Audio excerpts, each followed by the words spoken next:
میں رات کو دیر سے گھر آتا تھا تو میری ماں جو تھی وہ ہمیشہ اٹھ کے چولہا جلا کے، اس زمانے میں گیس ویس تو ہوتی نہیں، وہ روٹی پکاتی تھی، تو میں ماں سے ہمیشہ کہتا تھا کہ آپ روٹی رکھ کے سو جایا کریں۔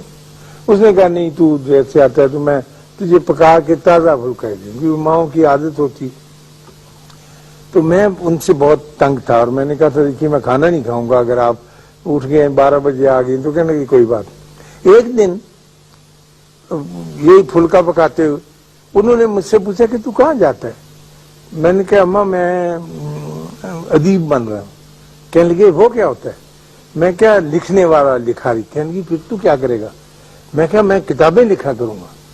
تو کہنے لگے جو اینی آگے پہ یہ کتابیں ہونا تو کی بنے گا؟ میں کہا نہیں وہ تو جھوٹ ہے، کچھ نہیں، میں اور طرح کا رائٹر بنوں گا اور میں سچ اور حق کے لیے لڑوں گا اور میں ایک سچی بات کرنے والا ہوں۔ اس زمانے میں یہی اب بھی ہے۔ تو میری ماں کچھ ڈر گئی بیچاری، ان پڑھ عورت تھی گاؤں کی۔ میں نے کہا میں سچ بولا کروں گا اور جس سے ملوں گا سچ کا پرچار کروں گا، اور میں یہ جو رائٹر ہیں یہ بہت چھوٹے درجے کے۔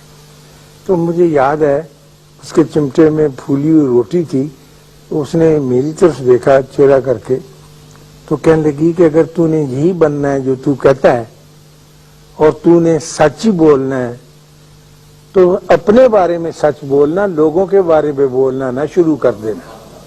بالکل ان پڑھ عورت کی بات۔ سچ وہ ہوتا ہے جو اپنے بارے میں بولا جائے، جو لوگوں کے بارے میں بولتے ہیں وہ سچ نہیں ہے۔